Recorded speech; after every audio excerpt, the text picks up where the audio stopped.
Welcome to another episode of Hollywood Kitchen. Once again, I have Laini Giles joining me. Hello. Hello. All the way from Canada.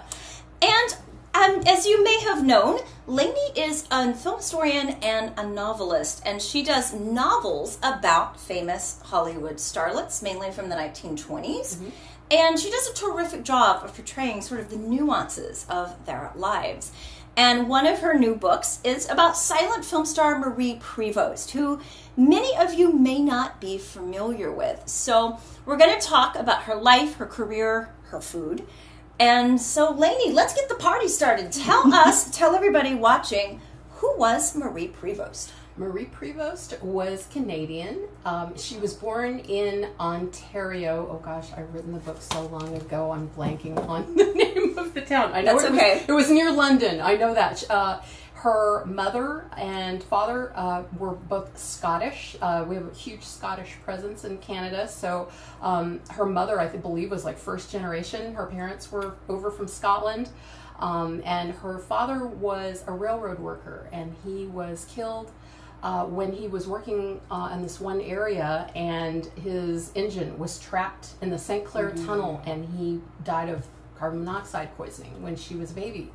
So her mother remarried, and they ended up moving out west, and her sister Peg was born when they were out west. Her stepfather was a miner. He mined all sorts of copper and tin and silver. They were in South Dakota, they were in Arizona, they were in Colorado, they were basically all over the Southwest.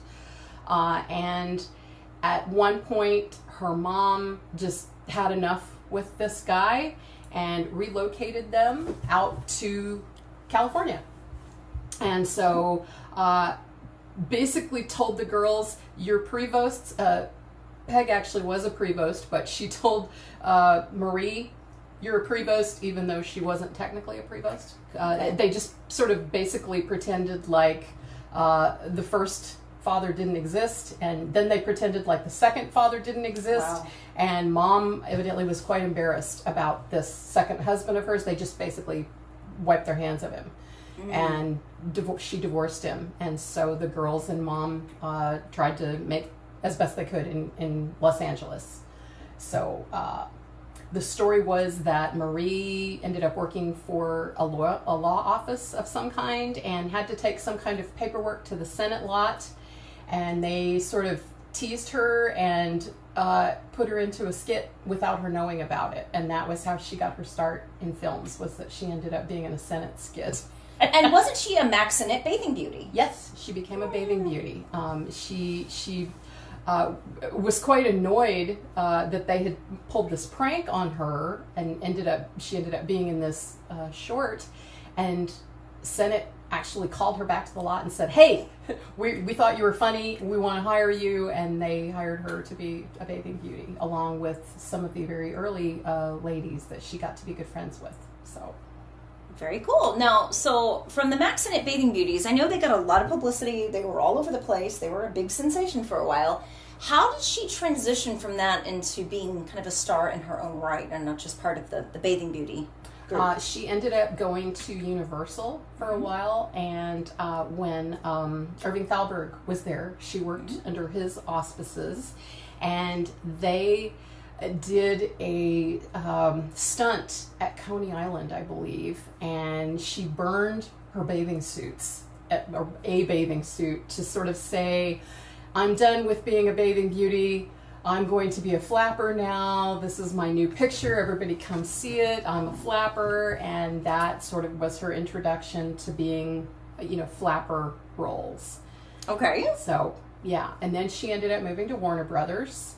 And that was where her career really took off. She ended up working with Ernst Lubitsch in the Marriage Circle, and it just kind of went from there. And she became quite popular and ended up marrying Kenneth Harlan, who starred with her once or twice. Okay. And so I've seen up in Mabel's room at the San Francisco Silent Film Festival, which is a fantastic flapper comedy. She's so funny. She's so pretty. Razor sharp comic timing. Mm-hmm. And then I've also seen What was the one you mentioned a second The ago? Marriage Circle. The Marriage Circle. Yeah, I own a copy of that one. Seen that one. I think I've seen The Barker from the late 1920s. I don't remember The Barker. Maybe I'm getting it wrong. Anyway, so... Getting Gertie's Garter Yes. was one of them.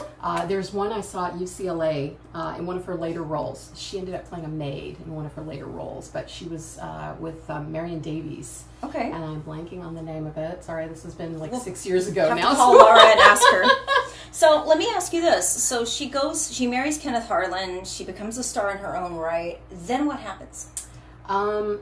She was incredibly close to her mother. Her mother's name was Hughina. Scottish name, nice Scottish name, and I called her Hughie in the book. That was her nickname. Hughie was also good friends with all of her friends, and had everyone over to the house, and they'd have Scottish holidays together, and she'd make shortbread and tea for everyone, and they all loved her. Hughie and one of Marie's good friends decided that they were going to go to Florida to see her friend's boat race, and while they were en route, they had an accident in the car. Like the back wheel, I believe, came off of the car, and it flipped multiple times across the road, and her friend and the driver were okay, and one of the directors, oh God, sorry, it's been 6 years since I wrote the book. That's okay. They were okay, but Hughie was trapped in the back seat, and I think the car landed partially on her. Oh my God. And killed her. And Marie was devastated because she was so close to her mother. They loved each other so much, and she just did not do well after that. She was just, I think she was probably having to take sleeping pills and things like that, and she did drink a bit. It started affecting her marriage to Kenneth Harlan. She did gain a little bit of weight. They, I believe, filed for divorce and then got back together. I can't remember if it was 2 or 3 times they ended up going through this process of splitting and getting back together and splitting and getting back together. And finally, they had just had enough and said, this is not working. And so they ended up divorcing. And she just was having to Warner Brothers ended up firing her, or her contract ended and they just didn't renew it, and she just didn't quite get her oomph back. She was having to kind of do the poverty row hustle between the studios and getting what work she could. She'd gained weight because of the drinking. She was getting a bit bloated, and after that it just kind of went further and further downhill. And she did get a few roles after that, like in the late 20s, early 30s. She started having an affair with Buster Collier Jr., who was quite a bit younger than she was. And she had moved out to Malibu by this point. And I believe it was very late 1930. There was a huge fire that happened in Malibu, and her house caught fire. And she lost just about everything in the fire. And she also was one of those unfortunate people who invested a lot in Wall Street and lost a lot in the crash. And so she just kept getting hit with one tragedy after another. There was her mom, there was the divorce, there was the breakup with Buster, there was the fire, there was, she just, the poor woman, my God, she couldn't catch a break. And so she ended up moving back to Hollywood and was living at a very low rent. Well, it wasn't really that low rent. If you drive by the Aftonian apartments, they're quite nice. But for her, that was quite a step down from the beautiful home that they had and, living out in Malibu and all of that. So, but yeah. And how did she die, and when did she die? It's okay. I'm blanking on the year. It's in the book. Wait, I can see the... Check the book, because I'm told that Joan Crawford actually helped her. Yes, Joan Crawford had it. There was an IOU from Joan Crawford, 1937. Okay. January of 1937. She was found dead in her apartment, and her little dog, and contrary to what Kenneth Anger said, he did not try to eat her. He was trying to rouse her little dachshund, Maxie was trying to say, Mom, wake up, and that's so sad that her heart basically gave out between the drinking. She would try to crash diet for a role, then she would gain the weight back, then she would crash diet again, and your heart just can't handle that kind of stress over and over again, combined with drinking. So, yeah, sadly. She was only like 30, maybe 40 something, I think. Late 30s, early 40s when she died. So. And other than The Marriage Circle, and what are some other Marie Prevost movies that are on DVD that you can think of that people can watch? I am trying to think of ones. I know I own The Marriage Circle. Mm-hmm. I've also got a copy of The Flying Fool, in which I cannot remember if it's actually her singing or if they dubbed her and it was someone else. I want to say she said she was taking singing lessons for it. Okay. I don't remember if she was really a good singer or just an adequate singer. Okay. Those are the two that I own. And I did see some in archives here and there as I was researching her, but unfortunately it's been a few years. Not a problem. Not a problem. Well, I will look into it because if people want to see Marie Prevost movies, I feel a need to point them in the right direction. Yes. So let's get down to the recipe. This is another recipe from Photoplay from the late 1920s. And this is called the Beverly Hills Salad. Now, we're going to skip part 2, and we're going to talk about why. The first part involved 1 can of white Royal Anne cherries. We could not find those at all, so regular cherries will have to do. 4 slices of pineapple, and we've cut it into bite-sized pieces. 1 pound, that's a lot, we're going to reduce that, of Malaga grapes. I don't know that these are Malaga, but they are the grapes they had at my local store. And 1/2 cup of filbert meat. Now, explain to everybody, Laini, what a filbert meat is. Filbert is a hazelnut, and between maybe the 70s to the 90s, I can still remember them being called filberts when I was little. This is a rebranding thing that occurred sometime within the last 20 years where they decided, you know what, the name filbert's kind of dorky. Let's call it something cool. Isn't there a cartoon called Filbert where he's like got this spiky hair and he works in an office or something? Dilbert. Oh, Dilbert. Oh, shoot. Maybe they thought it sounded too much like Dilbert and said, that's uncool. We don't want to call it that. They are hazelnuts, so they are hazelnut meats. Hazelnut meats. Okay. All right. And the second part of this is really disgusting. And Fritzi Kramer, shout out to Fritzi of Movies Silently. We love her. She blogs a lot about silent film and celebrity recipes. Fritzi boldly goes where most people do not dare to tread. And by that I mean very adventurous food making here. And Fritzi made the second half of this recipe and said it was pretty horrifying. So we're going to skip the second half. But the second half is basically a dressing that involves egg yolk, butter, vinegar, sugar, mustard, and whipped cream. So they had me going until the mustard. I probably could have done everything. We're just going to do the whipped cream part, and we're going to let the rest kind of slide. We did whipped cream, we whipped it, and we added a little bit of orange zest for some flavor. So I thought that would be nice. Now it says drain cherries and pineapple, which we have done. With a knife, pit cherries. I used my cherry pitting gadget. And refill with a filbert. So we're going to fill, I don't know how long this might take, but we're going to fill cherries with filberts on camera right now. They're pretty tiny filberts, so we're having to put multiples per cherry. I'm just going to take a spoon and... There you go, you've got the spoon. Not that it's working that well, but... You know, I'm tempted just to dump all the nuts on top of the cherries because trying to get these nuts into these holes that's a good idea. Is kind of not really working out very well. So I'm going to give up. And you have to be really careful because the cherries do stain. Cherries do stain and they make a big mess. So we're just going to dump all of the hazelnuts or filberts on top of the cherries like so. Yum. Okay. Cut grapes in half and remove seeds. We have done that. All right. Place all of the above in a large mixing bowl and fold into mayonnaise dressing. We're going to ixnay on the mayonnaise. What we are going to do, though, is we're going to put the cherries and the nuts into the bowl with the whipped cream dressing. We'll put the grapes in here. And then we'll put the pineapple in here.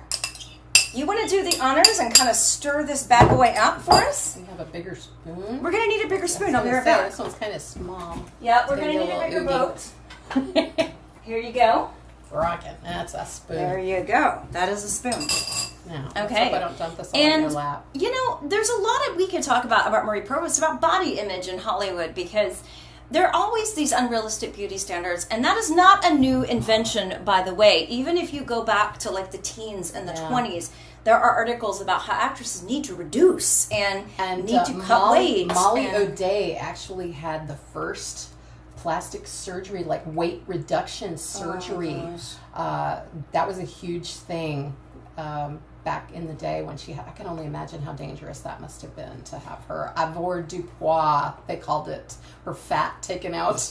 Oh gosh. So I think the pressure has been immense, literally from the very beginning, and I think it's incredibly sad. It's incredibly hard, and it kind of sets these standards that very few people, if any, can really live up to. This is kind of sort of a deconstructed, like an ambrosia or almost like a Waldorf salad. Yeah. It's got the nuts in it. I'm kind of finding that to be the case here. Cool. So, yeah. But it's interesting, too, if any of you go to Lantern or Media History Digital Library online, it has a searchable database, and you can look up a lot of film history periodicals and magazines, literally from the very beginning of film. And you can read articles, you can search, you can read these magazines, and they've scanned them in there so beautifully. Because a lot of times, if you go to the library, as you know, and try to get an old movie magazine, sometimes they won't let you have them because you open it and the paper just disintegrates and crumbles. Lantern is the most incredible invention ever. The fire, the wheel, and lantern.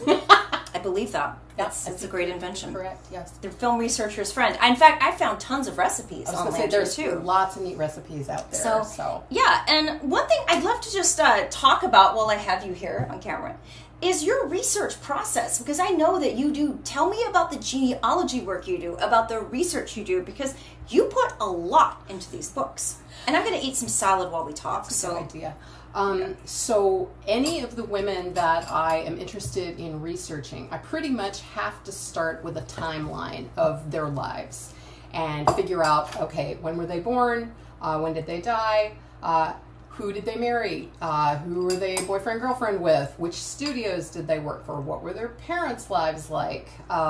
Best friends, any, co-stars.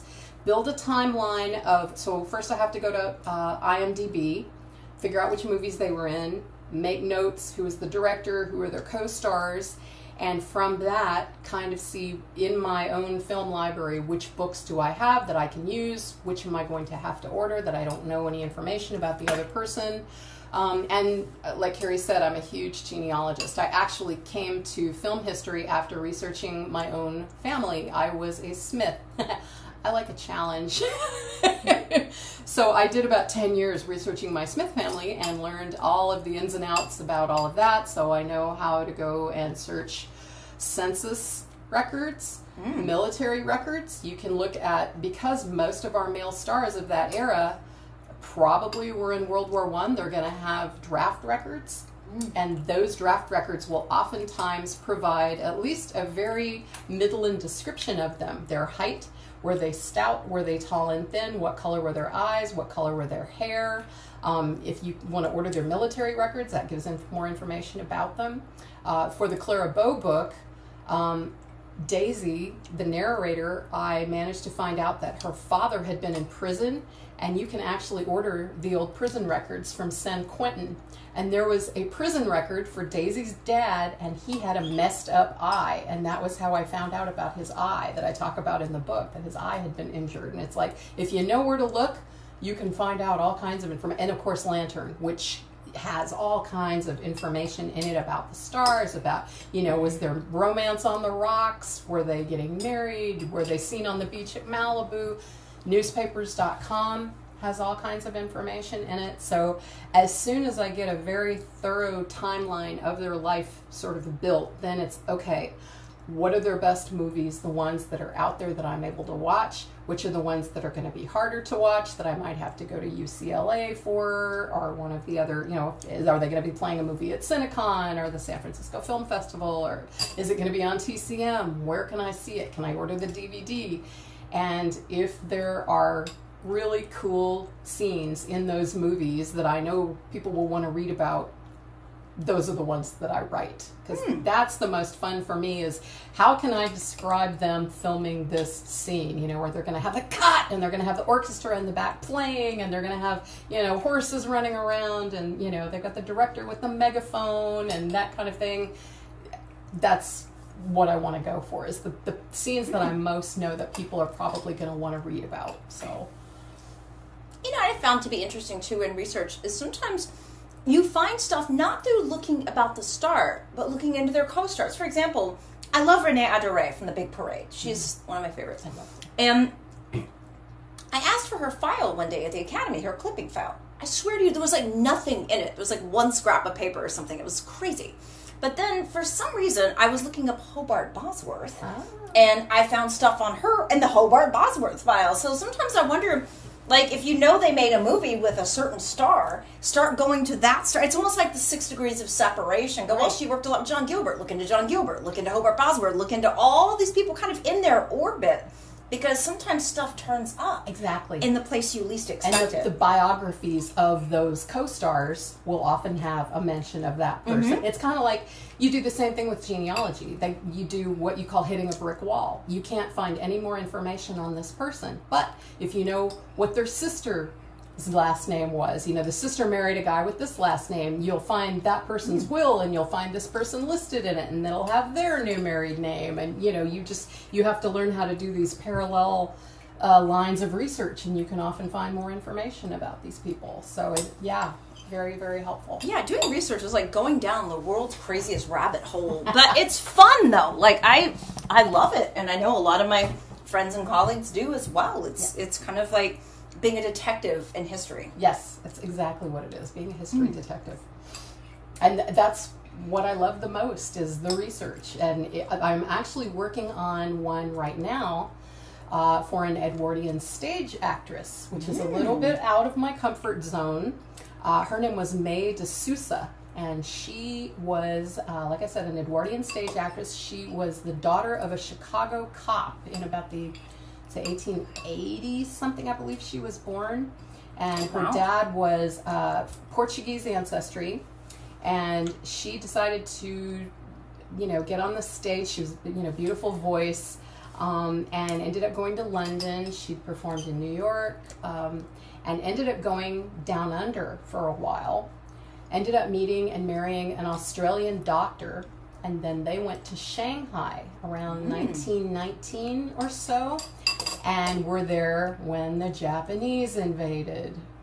And that story has just fascinated me. And the research, I had to buy about this much in research books on Shanghai and Australia and London theater. It's stuff that, you know, I can just stick with my Hollywood books, but this one's been very rewarding to find out about.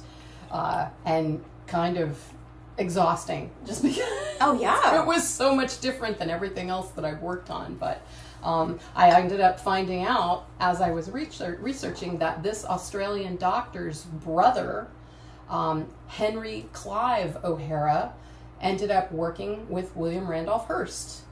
So I've sort of put that. I love putting lines together and connecting things. 6 degrees. Putting it out on like Find a Grave and you know, out in Family Search and Ancestry and things like that, so I can connect all these unrelated families up, especially with my Smiths.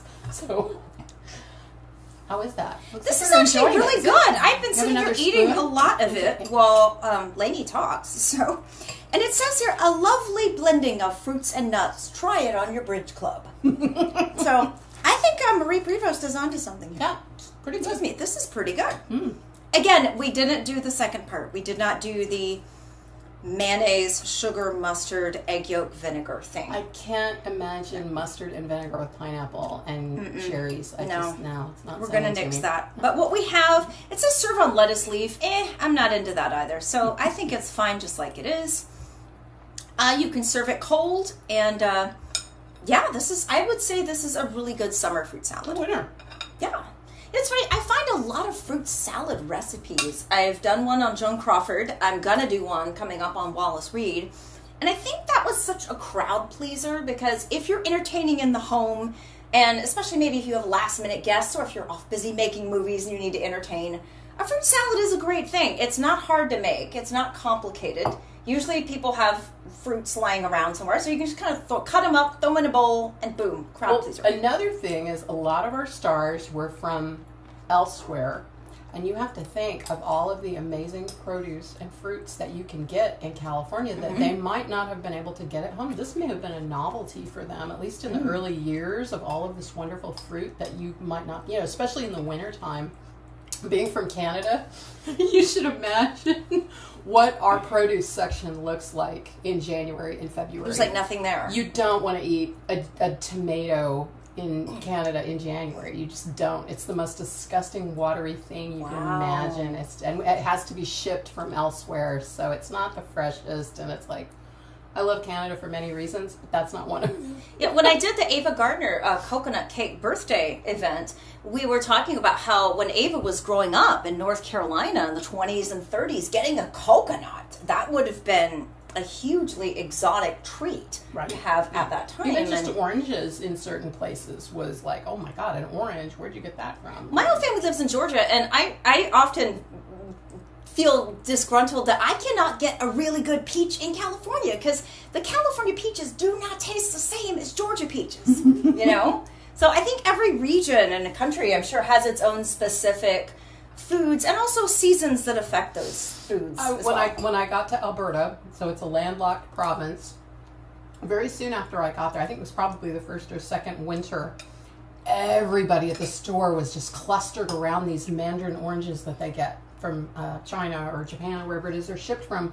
And I'm like, what is the deal? These people were just exclaiming, the mandarins are here, the mandarins are here. And I was talking to a friend of mine, like, what is the deal? She's like, duh, scurvy.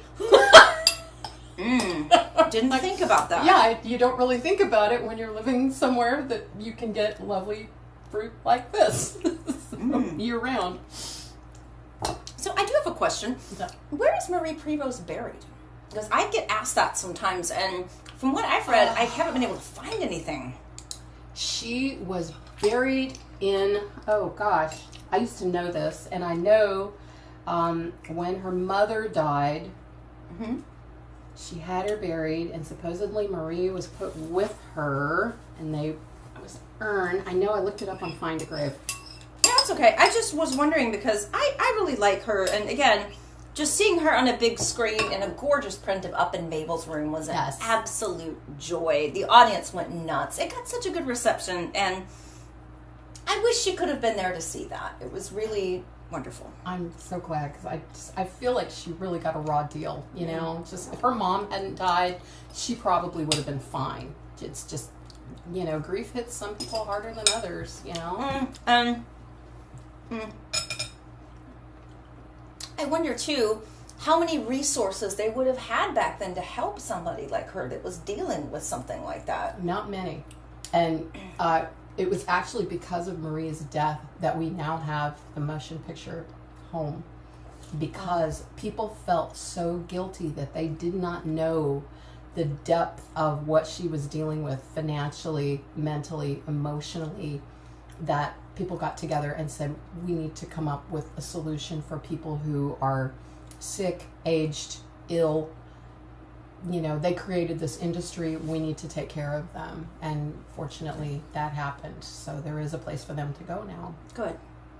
Yeah, the Motion Picture Country Home, I visited out there, and they do wonderful, wonderful work. That's amazing. And it's not just movie stars. You might see a production designer or someone that was like a secretary. I mean, it's not just for the A-list stars. Like, it's for anybody at any spectrum of the entertainment. Different levels of, the residences that they can get into as far as, fancier versus not quite as fancy to take care of whoever, the various... I'm going to look that up. That drives me crazy now because I used to know that 6 years ago. Yeah, I hate when I can't remember something, which definitely happens. So, especially, when you've written about it and somebody asks you a question, you're like, wait, I used to know this. Well, we'll find out. Here we go. Okay. Marie Prevost, that's not her. 26. I just wish... I don't know. So you ever just wish you could go back in time and do something to help some of these people? Yes. Because I just fantasize. When I sit in traffic and I'm stuck in traffic, my brain just wanders all over the place. And I'm like, what if I could get a time machine and make things way better for this person. The Change one, the course the of one history. that I really wish that I could help is Helen Lee Worthing. Oh, yes. If you don't know about Helen Lee Worthing, you will soon. Yes. Do not worry. You we will go. soon. Burial, cremated, others, specifically cremated, and her ashes were mixed with those of her mother who had died and was cremated in the 1920s.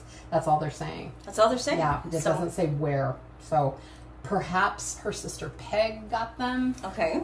Peg and Marie had sort of a not a great relationship. Peg either wanted money from her, or she was sort of the spoiled second daughter who was more, I think, the baby and was spoiled and things like didn't want to work.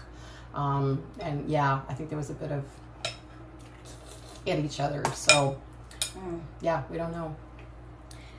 Well, what I do know is that this turned out really well, and we've eaten like half of it. So, well, thank you again. Tell everybody again where they can find your books. I'm on Amazon. I'm at, say, Barnes & Noble, Walmart, Smashwords, Indigo Chapters for those of you in Canada. Any place you want to go to order the books, basically, they're going to be there. So, if the bookstore doesn't actually have it in stock, you are able to order it. So. Okay, and this is Bathing Beauty, the story novelization of Marie Prevost, so by Laini Giles. So, Laini, thank you so much for joining me. Thank you so much for having me. I'm happy you're in town. Me too. And thank you to everybody watching. I do have a Patreon if you wanted to donate anything. Gotta mention that, because hey. Me too. I have a Patreon too. That's right. That's right. We'll post the links to both of them. And keep ladies like us going. But in any case, thank you all for watching. And please stay tuned for more food, fun, and film history from Hollywood Kitchen.